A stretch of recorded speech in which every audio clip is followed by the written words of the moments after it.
Hello friends, पिछली video में हमने फंडामेंटल थ्योरम ऑफ अरिथमेटिक के कुछ सवाल लगाए और उसके बारे में पढ़ा। इस वीडियो में हम उसके कुछ और सवाल लगाएंगे।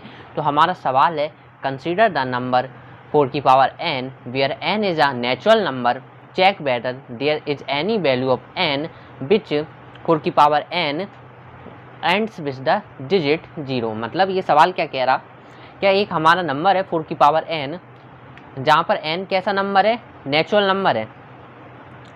तो हमें चेक करना कि वो कोई भी n की कोई भी वैल्यू, ऐसी कोई n की वैल्यू हो जिसके लिए 4 की पावर n का मान कैसे नंबर पे आए, जिसका लास्ट नंबर कैसा हो, 0 हो। मतलब 4 की पावर n की ऐसी वैल्यू आए जिसका लास्ट का नंबर क्या हो, 0 हो।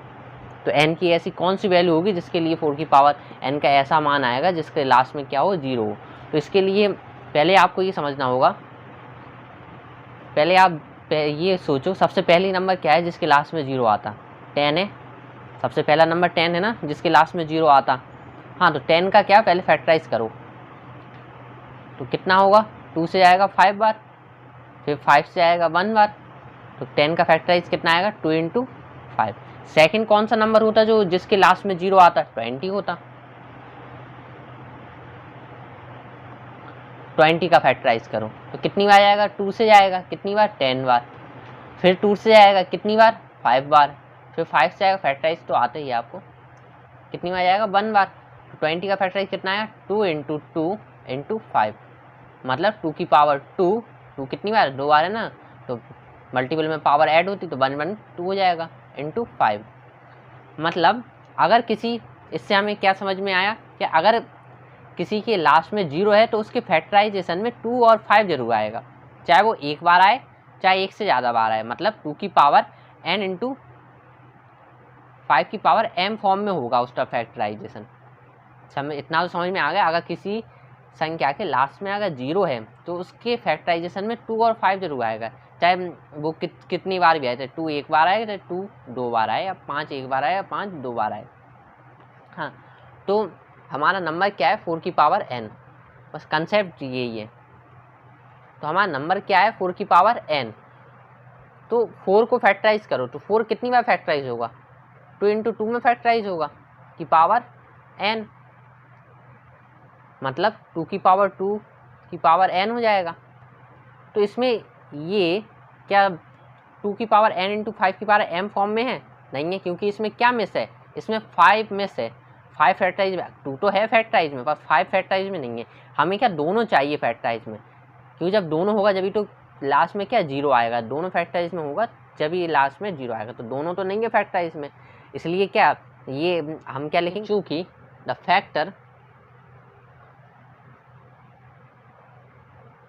Factor of 4 is not form of 2 की पावर n × 5 की पावर m। मतलब क्या है, हमारा फैक्टर किस फॉर्म में नहीं है, जो हमारा फैक्टर आए वो किस फॉर्म में नहीं है, 2 की पावर n और 5 की पावर m फॉर्म में नहीं है। इसलिए क्या होगा, there is no natural number n for which 4 की power n ends with the digit 0। मतलब क्या है, ऐसा कोई भी n की ऐसी कोई भी वैल्यू नहीं होगी जिसके लिए 4 की पावर n कैसे नंबर पे ख़त्म हो, जिसके लास्ट में 0 आए। तो कोई नहीं होगी, क्योंकि हमारा फैक्टर क्या 2 की पावर n और 5 की पावर m के फॉर्म में नहीं है। तो सेम ऐसा ही एक सवाल आपकी बुक में और दिया 6 की पावर n के लिए। सेम ऐसा ही सवाल है क्या, 6 की पावर n जैसा ये है 4 की पावर n है, कंसिडर द नंबर 4 की पावर n, ऐसे ही क्या है 6 की पावर n के लिए। उसमें भी हमें सेम यही चेक करना कि n की किसी वैल्यू के लिए 4 की पावर n का मान जैसे यहाँ कैसा है, एंड में 0 आ रही है या नहीं, ऐसे इसमें क्या देखना है कि 6 की पावर n का कोई n का ऐसा कोई मान है जिसके लिए 6 की पावर n का मान कैसा है, ऐसा मान है जिसके लास्ट में क्या हो, 0 हो। तो सेम वैसी प्रोसेस करेंगे कि हमें क्या करना, अगर लास्ट में अगर 0 लाना, अगर किसी संख्या के लास्ट में 0 आ रहा है तो मतलब क्या है, उसके फैक्टराइजेशन में 2 और 5 जरूर आएगा। हमें तो सिर्फ ये चेक करना कि इसके फैक्टराइजेशन में 2 और 5 आ रहा। अगर इसके फैक्टराइजेशन में 2 और 5 आ रहा होगा तो n की वैल्यू ऐसी होगी जिसके लिए क्या उसके लास्ट में ऐसा मान आएगा जिसके लास्ट में 0 हो आएगा। तो पहले हमें चेक करना होगा इसका। तो 6 का फैक्टराइजेशन कितना निकलेगा? 2 × 3 आएगा फैक्टराइजेशन की पावर n। तो सेम इसमें ही ऐसा होगा कि इसमें क्या जो 2 इसका फैक्टराइजेशन 2 और 5 आया, 2 × 5 आया फैक्टराइजेशन नहीं आया, तो इसके लिए भी सेम जी लिखेंगे क्योंकि द फैक्टर ऑफ 6 की power n is not form of 2 की पावर n × 5 की पावर m। क्या है 6 की पावर n का ही फॉर्म किस फॉर्म में नहीं है? 2 की पावर n × 5 की पावर m के फॉर्म में। इसलिए क्या ये भी क्या होगा सेम ऐसा ही, there is no natural number n for which 6 की power n ends with the digit 0। मतलब क्या है इसमें भी क्या 6 की पावर n 2 की पावर n × 5 की पावर m फॉर्म में नहीं है। इसलिए ये भी क्या ऐसा कोई भी n की वैल्यू नहीं आएगी जिसका मान ऐसा है जिसके लास्ट में 0 है। समझ गए? तो please pause the video and note. Next सवाल है find the LCM and HCF of 6 and 20 by the prime factorisation method. इसमें क्या हमें 6 और 20 का फैक्टराइजेशन मेथड निकालना है, सेम उसी से जैसा हमने क्या 9th में निकालना सीखा था एलसीएम और एचसीएफ, सेम वैसे ही इसमें निकालना हमें 6 और 20 का एलसीएम और एचसीएफ। तो हमने 9th में कैसे निकालते थे, हम इसका पहले फैक्टराइजेशन करते। तो इसका फैक्टराइजेशन कितना हुआ 3 बार जाएगा, 2 3 जा 6, फिर 3 से जाएगा 3 1 जा 3। तो 6 का फैक्टराइजेशन कितना होगा 2 × 3। 20 का करो फैक्टराइजेशन, 2 से जाएगा 10 बार, फिर 2 से फिर से कितनी बार जाएगा 5 बार, फिर 5 से आएगा कितनी बार 1 बार। फैक्टराइजेशन कितना आएगा 20 का 2 × 2 × 5। मैं इस फैक्टराइजेशन को इसके नीचे लिख दे रहा, समझ में ज़्यादा आएगा। 2 × 2 × 5। हाँ, तो एचसीएफ क्या होता, तो एचसीएफ हम कैसे निकालते हैं, जो नंबर दोनों में सबसे ज़्यादा बार कॉमन हो वो नंबर क्या होता था एचसीएफ। तो इसमें सबसे ज़्यादा बार कॉमन कौन है 2, तो एचसीएफ कितना होगा 2। हाँ, और एलसीएम क्या होता, एलसीएम जो कॉमन है वो तो है ही, वो नंबर तो आएगा जब 2 कॉमन है वो नंबर, बाकी जो मल्टीपल के नंबर सारे बचे वो भी आ जाएंगे। 2 बचा 2 आ गया, 3 बचा 3 और 5 बचा तो 5। मतलब जो नंबर कॉमन है वो एक बार आएगा और बाकी जो मल्टीपल के नंबर बचे वो भी मल्टीपल में आ जाएंगे। तो ये ऐसे अपन एलसीएम निकाल देते। तो कितना आ जाएगा 2 2 जा 4, 4 3 जा 12, 12 5 जा 16, 60 आ गया। तो हमारा एचसीएफ कितना आया 2 और एलसीएम कितना है 60। अब आप देखो अगर आप इन दोनों का मल्टीप्लाई करो और इन दोनों का मल्टीप्लाई करो, दोनों इक्वल आएंगे। देख लो करके देखो, क्या 6 × 20 का मल्टीप्लाई करो और इन दोनों का मल्टीप्लाई करो और एचसीएफ × एलसीएम का मल्टीप्लाई करो, एचसीएफ × एलसीएम का मल्टीप्लाई करो तो कितना आएगा 6 2 जा 12, तो 120 आ गया। इंटू एचसीएफ कितना है 2, इंटू कितना है 60, तो कितना आएगा 120 इक्वल 120 आ गया। तो दोनों इक्वल, तो इससे हमें क्या एक फॉर्मूला मिला, क्या अगर कोई दो नंबर है ए एंड बी जिसका एचसीएफ और एलसीएम निकालना, तो अगर उन दोनों का मल्टीप्लाई करें तो वो मल्टीप्लाई किसके इक्वल आएगा एचसीएफ और एलसीएम के मल्टीपल के इक्वल आएगा। ये हमें यहाँ से ये फॉर्मूला मिल गया। क्या ये फॉर्मूला 3 नंबर, जैसे इसमें क्या हमने 2 नंबर लिए, क्या ये फॉर्मूला 3 नंबरों के लिए वैलिड होगा? अगर मान लो 3 नंबर दिए ए बी एन सी और इनका एचसीएफ और एलसीएम निकालना, तो इनका मल्टीपल करने पे एचसीएफ × एलसीएम के मल्टीपल के इक्वल होगा। इसके लिए अपन एक एग्जांपल ले रहे हैं। मान लो कोई 3 नंबर दिए 6 72 और 120, इनका क्या HCF LCM निकालना। तो पहले इनका फैक्टराइजेशन करेंगे। 6 का फैक्टराइजेशन यहीं पर करा, कितनी बार जाएगा 2 से 3 बार, 2 3 जा 6, फिर 3 से 1 बार, 3 1 जा 3। तो 6 का फैक्टराइजेशन कितना आएगा 2 × 3 72 का हम फैक्टराइजेशन निकालेंगे। 2 से जाएगा 2 3 जा 6, 2 6 जा 12, फिर 2 से जाएगा 2 1 जा 2, 2 8 जा 16, फिर 2 से जाएगा 2 9 जा 18, फिर 3 से जाएगा 3 3 जा 9, फिर 3 से जाएगा 3 1 जा 3। तो 72 का कितना आया फैक्टराइजेशन 2 × 2 × 2 × 3 × 3। 120 का कितना आएगा 2 से जाएगा 60, फिर 2 से जाएगा 30 बार, फिर 2 से जाएगा 15, फिर 3 से जाएगा 5 बार, फिर 5 से जाएगा 1 बार। तो कितना आया 120 का 2 × 2 × 2 × 3 × 5। तो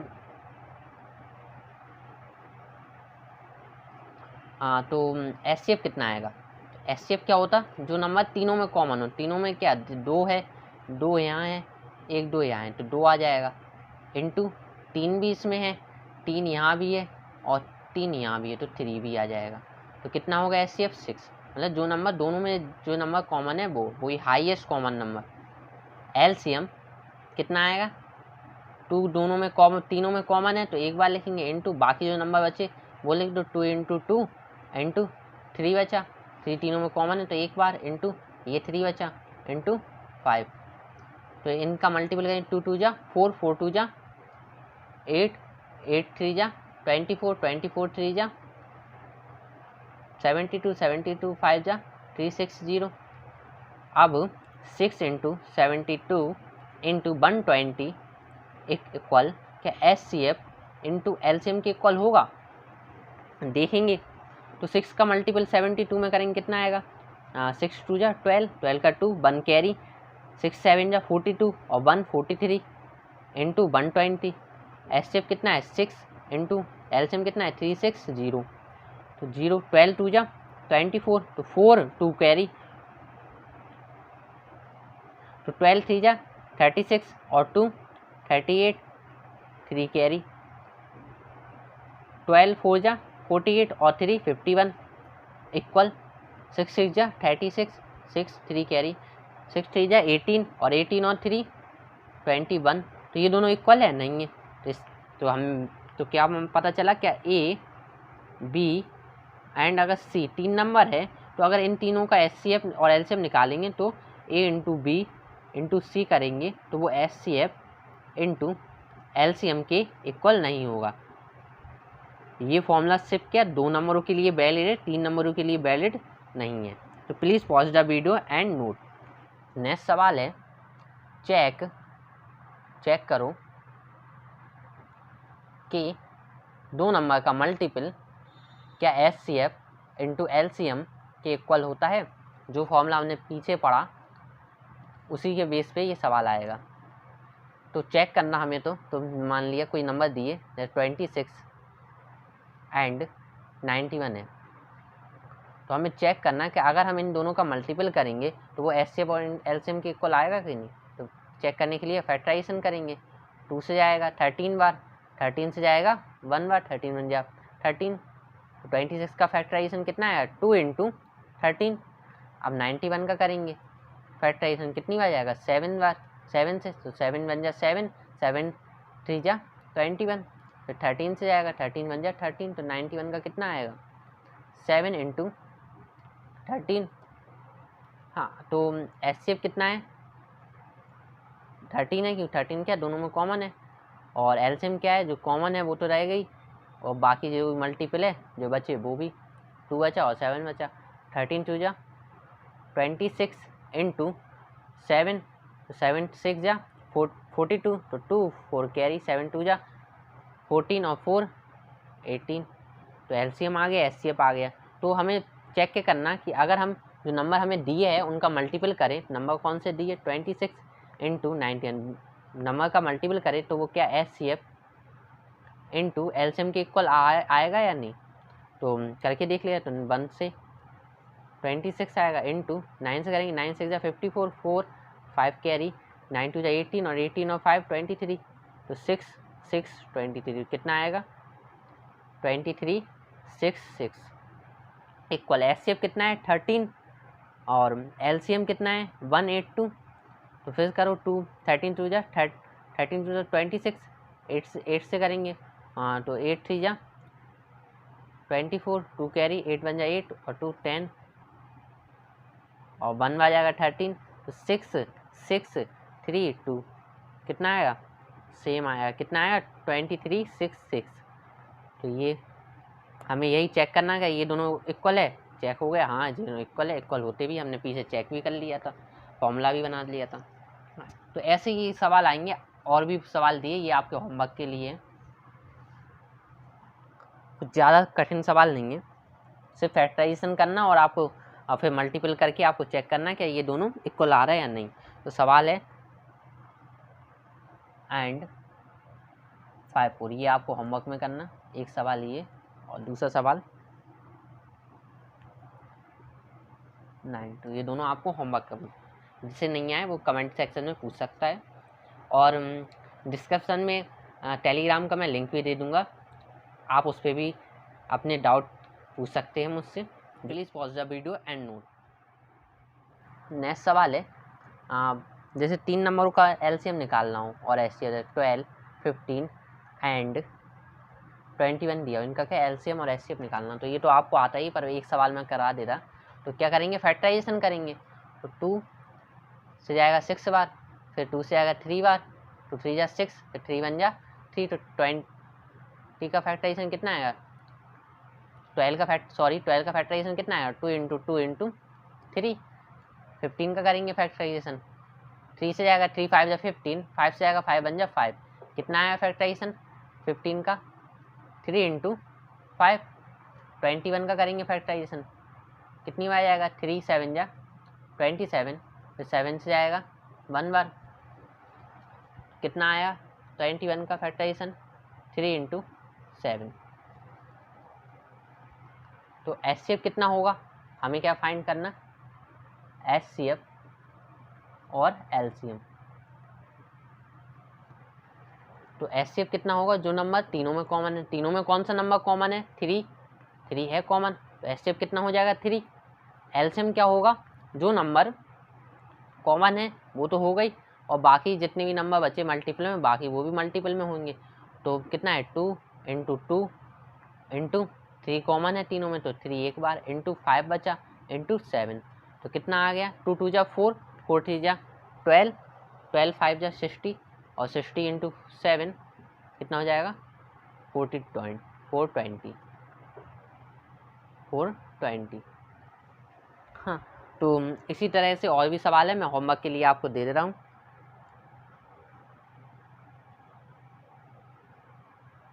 $70, 23 एंड 20, और एक सवाल और है 8 9 एंड 25, ये आपके होमवर्क के लिए। Please pause the video and note. Next सवाल है एक्सप्लेन बाय, ये नंबर दिया and this number are composite number, मतलब ये जो नंबर दिए वो क्या कंपोजिट नंबर है या नहीं, ये हमें एक्सप्लेन करना। तो पहले इस नंबर को सॉल्व करेंगे,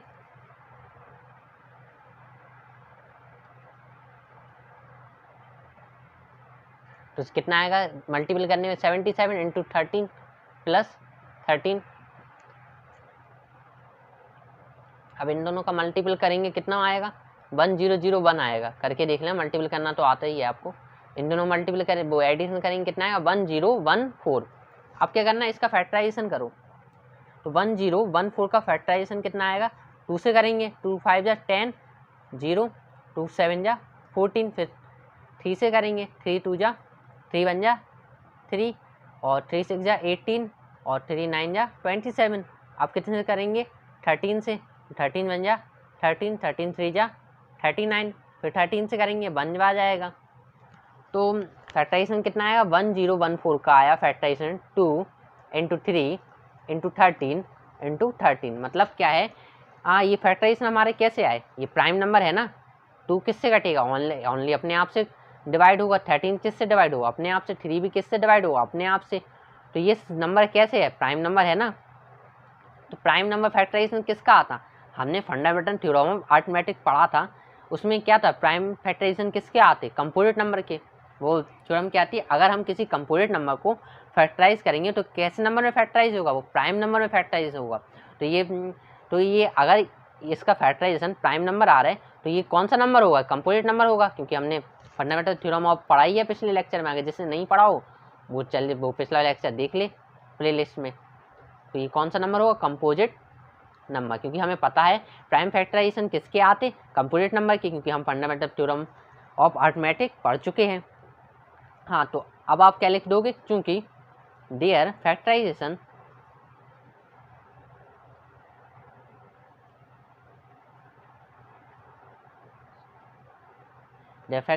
are prime number,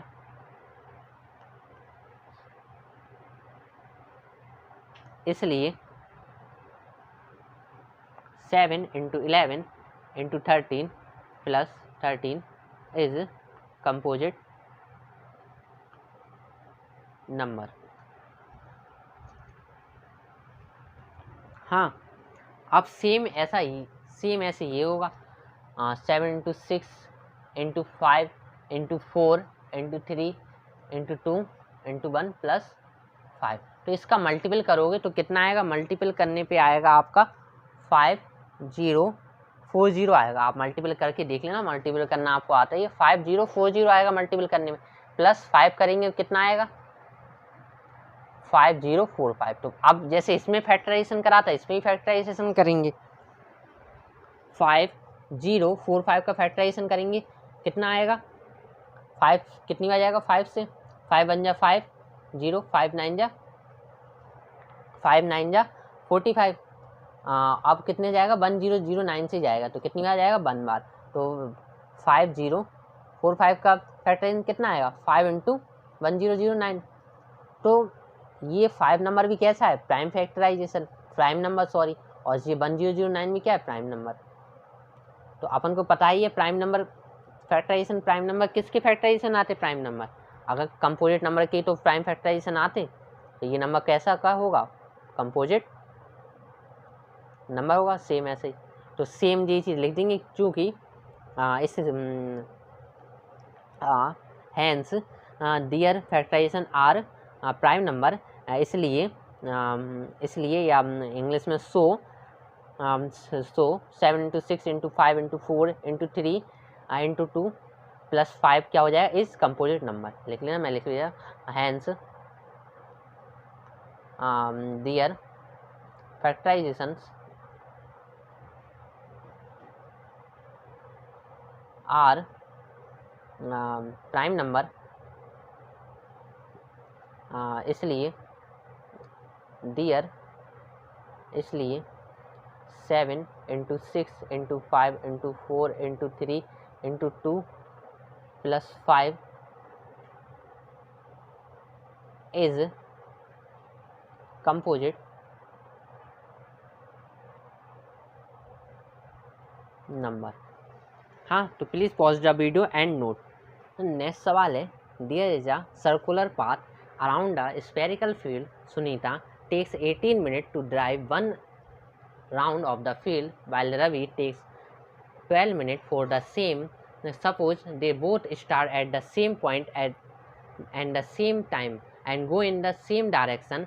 After how many minutes will they meet again at the starting point? मतलब क्या कह रहा है, एक सर्कुलर पाथ है, मान लो एक सर्कुलर स्फेरिकल फील्ड है, तो सुनीता कितने मिनट ले रही, 18 मिनट ले रही।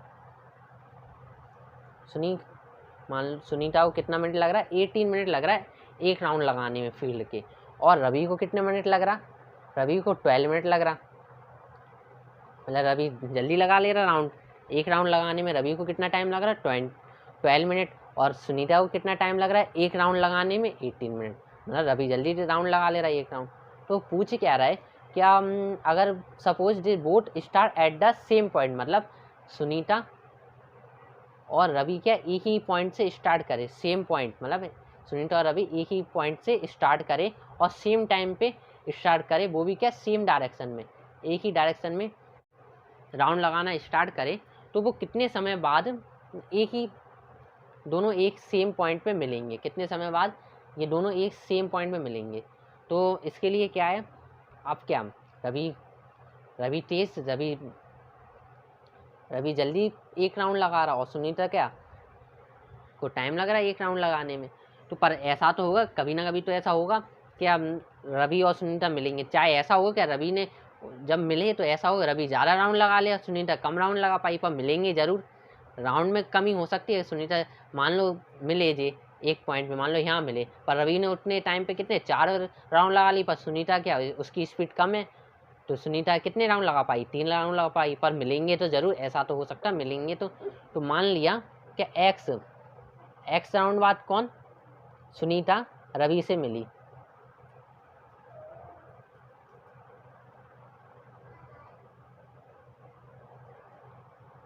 लेट एक्स राउंड बाद सुनीता क्या रवि से मिलेगी। तो मतलब क्या हो जाएगा, 12 इंटू एक्स हो जाएगा, मतलब कितने समय बाद मिलेगी, 12 इंटू एक्स समय, क्योंकि एक राउंड लगाने में कितना समय लग रहा, 18 मिनट लग रहा, तो एक्स राउंड लगाने में कितना समय लगेगा, 18 इंटू एक्स समय लगेगा। ऐसे ही सेम रवि क्या माना कि रवि बाय राउंड बाद रवि किससे मिलेगा, सुनीता से मिलेगा, तो टाइम कितना लगेगा, 12 इंटू बाय, क्योंकि एक राउंड लगाने में रवि को कितना टाइम लग रहा, 12 मिनट, तो बाय राउंड लगाने में कितना टाइम लगेगा, 12 इंटू बाय, क्योंकि दोनों को क्या टाइम क्या सेम लगेगा, क्योंकि एक ही समय पे एक ही टाइम पे दोनों ने क्या राउंड लगाना स्टार्ट करा, तो सेम टाइम पे मिलना है उन लोगों को। तो मतलब क्या 18 इंटू एक्स इक्वल रहेगा किसके, 12 इंटू बाय। अगर ये इक्वल है मतलब क्या इनके फैक्टर कैसे होंगे, कॉमन होंगे,